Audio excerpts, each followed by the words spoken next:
तो मूवी की शुरुआत होती है मॉन्ट्रियल के एक आइलैंड को दिखाते हुए, जहां एक बायोटेक कंपनी को गोल्फ क्लब फील्ड की देखभाल के लिए हायर किया जाता है। इस कंपनी के कर्मचारी वहां नई तरह की फर्टिलाइजर यानी खाद का इस्तेमाल करते हैं, जो सर्दियों में जमी बर्फ को पिघलाकर घास को ताज़ा और हरा रखता है, ताकि अमीर लोग साल भर गोल्फ खेलने का मजा ले सकें। अगले दिन डैन नाम के एक सिक्योरिटी गार्ड को अपने घर में राशन का सामान भरते हुए दिखाया जाता है। दरअसल डैन एक ऐसे रेडियो शो को रोजाना सुनता था जिसमें यह बताया जाता था कि कोई भी मुसीबत कभी भी अचानक आ सकती है, और वो उन्हीं अनदेखी मुसीबतों से लड़ने के लिए खुद को तैयार कर रहा था। आज की रात वो माचिस के बिना ही आग जलाने की प्रैक्टिस कर रहा था। इसके लिए वो अपनी शॉटगन के खोल से पाउडर निकालकर इस्तेमाल करता है, जिससे छोटा सा धमाका होता है और उसकी एक आईब्रो जल जाती है। यहाँ से सीन शिफ्ट होता है और हमें डैन की बेटी पैट्रिसिया को दिखाया जाता है, जो कि गोल्फ क्लब में हेल्पर का काम करती थी। यहाँ बायोटेक कंपनी का सीईओ मिशेल एक अमीर कपल को गोल्फ खेलकर बताता है कि उनके फर्टिलाइजर की वजह से घास कितनी बढ़िया तरह से काम कर रहा है, जिससे खेल में मजा आ रहा है। जबकि असली कमाल तो जमीन के नीचे हो रहा था, जहाँ फर्टिलाइजर कई गुना फैलकर जमीन के नीचे मौजूद उस पानी को खराब कर रहा था, जो पूरे टाउन को सप्लाई होता था। नेक्स्ट सीन में जैक्स नाम के एक्टर को दिखाया जाता है, जो कि स्टूडियो के नल से एक ग्लास पानी पीने के बाद अपने घर के लिए सामान खरीदने जाता है, जहां स्टोर में रखे हुए फल और सब्जियों को नल के पानी से ही धोया जाता था और उन्हें सूखने से बचाने के लिए भी नल का पानी ही यूज किया जाता था। अचानक जैक्स को चक्कर आने लगते हैं, पर थोड़ी देर के लिए वो उसे इग्नोर कर देता है। घर पहुंचने पर वो देखता है कि उसके दांत ग्रीन कलर में बदलते जा रहे थे और उसके पेट में अजीब सी आवाज आ रही थी। जब वो अपनी वाइफ को ढूंढते हुए बाथरूम में जाता है, तब तक वो पूरी तरह से ज़ॉम्बी बन चुका होता है। वो अपनी वाइफ को काट कर उसका मांस खाने लगता है और उसके ऐसा करते ही वो भी ज़ॉम्बी बन जाती है। इसके बाद जैक्स भी टब में घुस जाता है और दोनों की ग्रीन आंखें धुंधली होने लगती हैं। उधर गोल्फ क्लब में मिशेल और वो कपल मेन बिल्डिंग की तरफ जाते हैं और ये देखकर हैरान होते हैं कि वहाँ कोई भी नहीं था। अचानक एक आदमी भागता हुआ आता है और चिल्लाते हुए कहता है कि लोग बीमार हो रहे हैं, इसलिए उन्हें भी वहाँ से भाग जाना चाहिए। तभी वहाँ ढेर सारे एम्प्लॉयज उसका पीछा करते दिखाई देते हैं। वो सब के सब ज़ॉम्बी बन चुके थे। उसी वक्त एक डॉग भी दिखाई देता है, जिसे देखकर वाइफ उसे अपने पास बुलाती है, पर वो गुस्से से उसके ऊपर जंप करता है और उसकी गर्दन में काट लेता है। ये देखकर उसका हस्बैंड और मिशेल डॉग को दूर फेंक देते हैं। तभी उन्हें दूसरे ज़ॉम्बीज वहाँ से भागते हुए दिखाई देते हैं। तब वो औरत भी ज़ॉम्बी में बदलने लगती है, जबकि दोनों आदमी जल्दी से बिल्डिंग के अंदर घुसकर दरवाजा बंद कर लेते हैं। लेकिन डॉग भी चुपके से बिल्डिंग के अंदर घुस जाता है और उस औरत के हस्बैंड के पैर में काट लेता है, इसलिए वो लोग उसे अलग कमरे में बंद कर देते हैं। तब तक सारे ज़ॉम्बी दरवाजे पर इकट्ठे हो जाते हैं और जोर जोर से दरवाजा नॉक करने लगते हैं। इतने में हस्बैंड भी ज़ॉम्बी बन जाता है और मिशेल का पीछा करने लगता है, जो हाथ में एक चाकू लिए किचन में छिप जाता है। नेक्स्ट सीन में डैन को दिखाया जाता है, जिसे एक बूढ़ी औरत फोन करके कहती है कि उसके पड़ोसी शोर शराबा कर रहे हैं और आपस में लड़ रहे हैं। जब वो वहाँ पहुंचकर बेल बजाता है तो उसके पड़ोसी बाहर निकल कर आते हैं, जो कि ज़ॉम्बी बन चुके थे। तभी वो बूढ़ी औरत भी ज़ॉम्बी बन जाती है और डैन का पीछा करने लगती है। डैन जल्दी से कार के अंदर छुप जाता है और मदद के लिए पुकारता है, लेकिन कोई वहाँ नहीं आता। सड़कों पर दौड़ते ज़ॉम्बीज को देखकर डैन को अपनी बेटी पैट्रिसिया की फिक्र होने लगती है और वो उसे कॉल लगाता है, लेकिन पैट्रिसिया भी ज़ॉम्बी से बचकर भाग रही होती है, इसलिए वो कॉल नहीं उठा पाती, जिससे डैन को उसकी फिक्र होने लगती है। इसलिए डैन कंपनी की कार को छोड़कर अपनी कार निकाल लेता है और एक हथियार लेकर अपनी बेटी को ढूंढने चला जाता है। नेक्स्ट सीन में हम आंड्रे नाम के लड़के को अपनी छोटी बहन एनी के लिए दूध बनाते हुए देखते हैं, जिसके लिए वो नल के पानी का यूज करने ही वाला होता है। तभी उसकी माँ उसे बोतल वाले पानी का यूज करने के लिए कहती है। आंद्रे खुद कभी नल का पानी नहीं पीता था। उसे जब भी प्यास लगती वो सोडा या किसी और तरह की ड्रिंक पी लिया करता था। जल्दी ही उसकी माँ को चक्कर आने लगते हैं, जिस पर आंद्रे कहता है कि ज्यादा एक्सरसाइज करने के कारण उन्हें चक्कर आ रहे होंगे। थोड़ी ही देर में उसकी माँ ज़ॉम्बी बन जाती है और आंद्रे पर अटैक करने के लिए उसके पीछे भागने लगती है। आंद्रे डर कर बाहर निकल जाता है और भागते भागते लड़खड़ाकर गिर जाता है, पर जैसे ही वो आंद्रे पर अटैक करने वाली होती है, डैन उसे अपनी कार से ठोक देता है,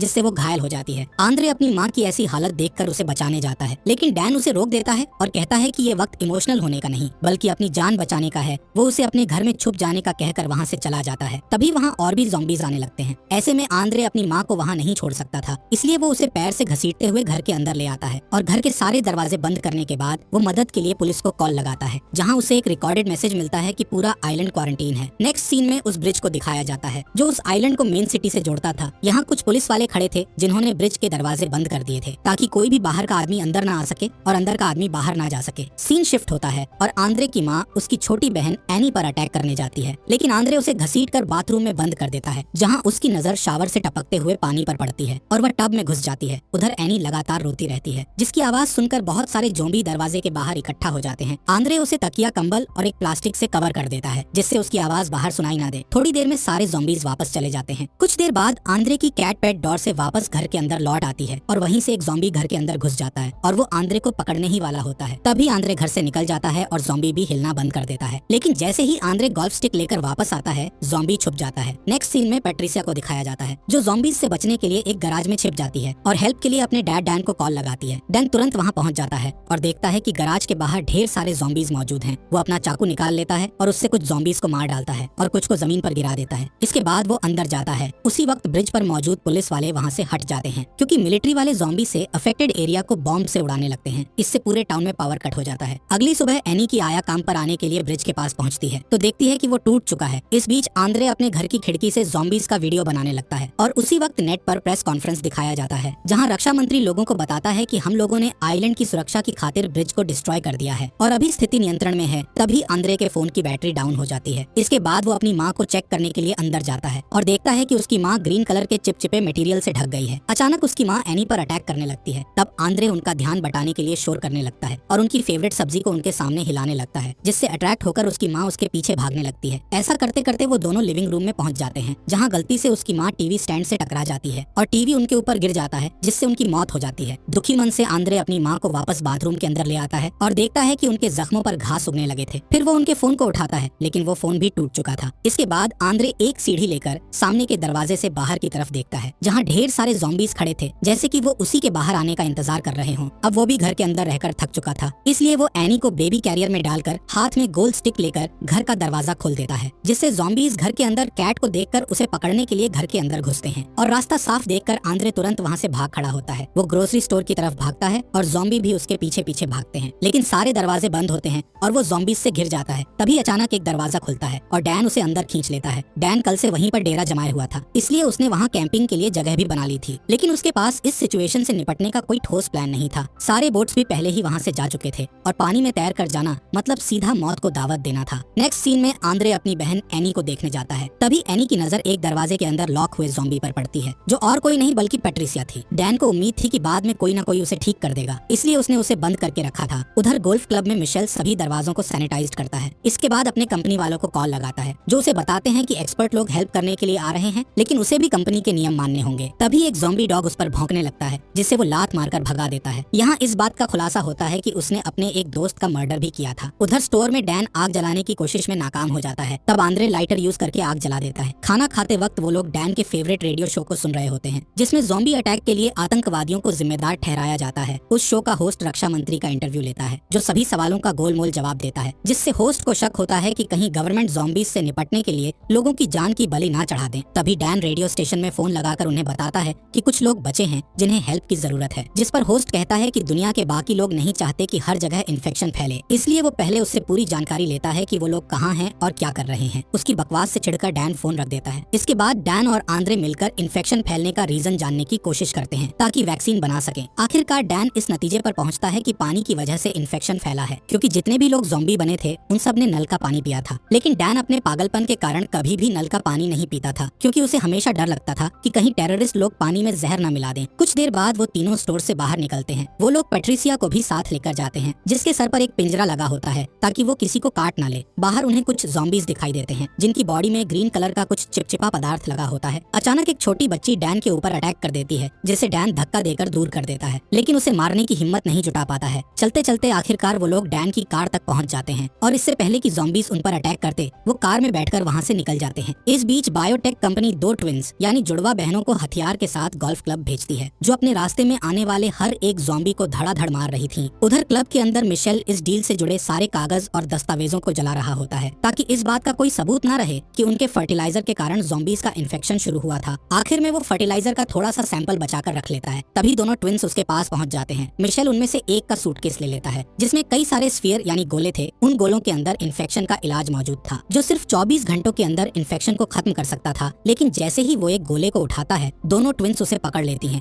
और जबरदस्ती उसके मुंह में सैंपल डाल देती हैं। इसके बाद उसे बेहोश करके उसकी बॉडी को घसीट कर ले जाती है और ये गोला मिशेल के हाथ से छूटकर जमीन पर गिर जाता है। नेक्स्ट सीन में हम तीनों सर्वाइवर्स को कार से वाटर प्लांट की तरफ आते हुए देखते हैं। वो लोग एनी को कार में छोड़ देते हैं ताकि उसके रोने की आवाज से दूसरे ज़ॉम्बीज वहां ना आ जाएं। लेकिन पैट्रिसिया को बच्चे के साथ छोड़ना ठीक नहीं था, इसलिए वो उसे अपने साथ ले जाते हैं। वो लोग बिल्डिंग के अंदर एंटर करते हैं, जहाँ पानी की टंकी में एक ज़ॉम्बी घुसा हुआ है, जिसकी बॉडी पर घास उगे हुए थे। पैट्रिसिया को पता चल जाता है और वो दौड़ती हुई उसकी तरफ जाती है, इसलिए उन दोनों को भी उसके पीछे दौड़ना पड़ता है। वो पुल पर पहुंचते ही उसमें छलांग लगा देती है। उसे बचाने के लिए डैन भी छलांग लगा देता है। इतने में वो ज़ॉम्बी ऊपर आता है और डैन पर अटैक करने लगता है। डैन पैट्रिसिया को पकड़कर ज़ॉम्बी के सामने करता है, जिससे वो पीछे हट जाता है। जब आंद्रे पास आकर देखता है तो उसे रियलाइज होता है कि ज़ॉम्बीज एक दूसरे पर अटैक नहीं करते हैं। पर तभी ज़ॉम्बी उसकी आवाज सुन लेता है और उसका पीछा करने लगता है। तब आंद्रे बाहर की तरफ भागने लगता है, लेकिन वहाँ और भी ज़ॉम्बीज उसका पीछा करने लगते हैं। इधर डैन पैट्रिसिया को पानी से निकालने की कोशिश करता है, जिसमें उसका बाजू अलग हो जाता है। उधर आंद्रे भागते भागते किसी तरह कार के अंदर पहुंच जाता है और तभी डैन भी बाहर आता है। वो पैट्रिसिया को एक ढाल की तरह इस्तेमाल करता है ताकि ज़ॉम्बीज उनसे दूर रहें। कार में बैठने के बाद डैन को कुछ आवाज सुनाई देती है। तब पता चलता है कि पैट्रिसिया का फोन अब भी उसी के पास था। वो उसके टूटे हुए बाजू का इस्तेमाल करके फोन को अनलॉक करता है और तभी उसे रियलाइज होता है कि पैट्रिसिया के जख्मों पर घास उगाए थे। सर्दी के मौसम में घास को देखकर उसे हैरानी होती है, पर तभी उसे याद आता है कि गोल्फ क्लब में एक एक्सपेरिमेंट किया गया था और ये शायद उसी का नतीजा है, न कि आतंकवादियों का। उधर गोल्फ क्लब में दोनों ट्विंस सभी गोलों को गोल्फ क्लब के घास पर तोड़ने लगते हैं ताकि कोई प्रूफ बाकी न रहे। तभी डैन की कार वहाँ पहुँच जाती है और वो लोग उस अजीब से धुएं को नोटिस कर लेते हैं। आंद्रे फोन निकालकर सब कुछ रिकॉर्ड करने लगता है। इसके बाद वो लोग फ्रंट डोर की तरफ जाते हैं, लेकिन वो लॉक होता है। तब डैन अंदर जाने के लिए दूसरा रास्ता ढूंढता है। वो छत पर चढ़कर अंदर घुस जाता है और दरवाजा खोल देता है ताकि बाकी लोग भी अंदर आ जाएं। उसके बाद पैट्रिसिया को एक स्टोरेज रूम में बंद कर देता है, जबकि आंद्रे चेयर्स की हेल्प से एनी के लिए सोने का इंतजाम करता है। उसके बाद डैन और आंद्रे पूरी बिल्डिंग की छानबीन करते हैं। तभी उन्हें वो डॉग दिख जाता है जो अभी तक जिंदा था और उसकी पूरी बॉडी में घास उग आए थे। ठीक तभी डैन को चक्कर आने लगते हैं। उधर एनी भी जोर जोर से रोने लगती है। तब आंद्रे उसे चुप कराने के लिए दौड़कर उसके पास जाता है और देखता है कि वो अपने बिस्तर से गायब थी। इधर आंद्रे अपनी बहन को ढूंढ रहा होता है। उधर डैन अंधेरे गलियारे की तरफ जाता है जहाँ जमीन पर कुछ बॉम्ब पड़े हुए थे जिससे बिल्डिंग उड़ सकती थी। अब तक उसकी तबीयत भी बिगड़ने लगी थी, लेकिन वो हिम्मत नहीं हारता और उस रूम तक पहुंच जाता है जहां सारे बॉम्ब टाइमर से कनेक्टेड थे। अब तक डैन काफी कमजोर हो चुका था, इसलिए वो चक्कर खाकर गिर जाता है और उसे उठने में दिक्कत होती है। तब वो पैट्रिसिया के टूटे हुए हाथ से टाइमर को ऑफ कर देता है। तभी उसकी आंखें भी ग्रीन होने लगती हैं। इधर बिल्डिंग के बाहर खड़ी ट्विंस देखती हैं कि काफी वक्त गुजरने के बाद भी बिल्डिंग ब्लास्ट नहीं हुई थी, इसलिए वो चेक करने के लिए अंदर जाती हैं। उन्हें किचन के अंदर एनी दिख जाती है। वो लोग उसे फर्टिलाइजर खिलाकर वहाँ से चले जाते हैं। उधर आंद्रे अपनी बहन को ढूंढते हुए उस रूम तक पहुँचता है जहाँ ज़ॉम्बी बना हुआ मिशेल बंद था। ये देखकर वो दूसरी तरफ जाता है और वहाँ उसे अपनी बहन मिल जाती है, जिसे लेकर वो जाने ही वाला होता है कि दोनों ट्विंस उसका रास्ता रोक लेती हैं। उनमें से एक एनी का मुंह बंद कर देती है और दूसरी आंद्रे को फर्टिलाइजर खिलाने लगती है, लेकिन इससे पहले ही एनी ज़ॉम्बी बन जाती है और ट्विन के हाथ में काट लेती है, जिससे फर्टिलाइजर का सैंपल गिर जाता है। तभी डैन दूसरे ट्विन पर अटैक कर देता है और वो उसे काट लेता है। अब आंद्रे जैसे ही पीछे हटता है, उसका पैर वहाँ गिरे हुए इलाज वाले गोले पर पड़ जाता है, जिससे गोला टूट जाता है और चारों तरफ धुआं फैलने लगता है,